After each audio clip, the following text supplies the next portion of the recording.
Je viens de terminer la production de ma cuvée 2025 de teinture mère de propolis et du coup, j'en profite pour vous partager la recette extrêmement simple de cette teinture mère parce que ça serait dommage de s'en priver, c'est tellement facile à faire. Il vous suffit d'avoir du rhum agricole, le plus fort possible, hein. La marque qui commence par un D, généralement, elle est à 55 degrés et de la propolis qui vient d'un rucher, de bonne aloi. Moi, je la prends chez Abeille et Miel. Donc c'est abeille-miel.com.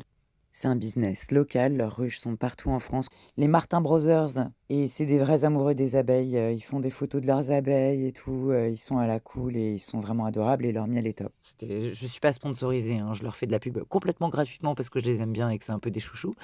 Voilà, mais bon, donc ma petite, propolis là, ça soigne la gorge, les irritations, ça peut soigner des ulcères, des petits bobos, superficiels. Faut pas mettre ça sur des blessures très profondes parce que ça va cicatriser en surface tellement vite que ça va être problématique, si les couches du dessous sont pas refaites. Petites égratignures légères sur et compagnie, c'est juste parfait et puis voilà, elle est cicatrisante, elle est anesthésiante, elle a des propriétés antibactériennes, antitumorales aussi, antioxydantes, et puis surtout elle soutient, votre système immunitaire et en période d'hiver, c'est quand même précieux.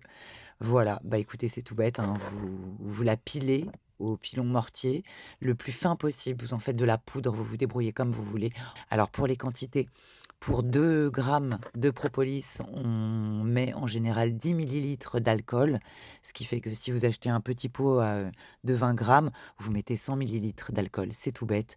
Ensuite, vous mettez ça au noir pendant 3 semaines et surtout vous le secouez tous les jours. Vous le shake, shake, shake à mort pour que les particules qui sont dans la propolis puissent se propager à l'alcool. Ça va aider l'alcool à désagréger la matière, qui est relativement dure au départ. Et puis, au bout de 3 semaines, vous filtrez, vous mettez dans vos petites bouteilles, vous mettez vos étiquettes et voilà, vous avez votre propolis. Je vous mets des images pour la posologie que j'ai trouvées sur internet. Voilà, chacun ses responsabilités après, hein. Donc, bah, écoutez, je vous fais des bisous. À tout bientôt.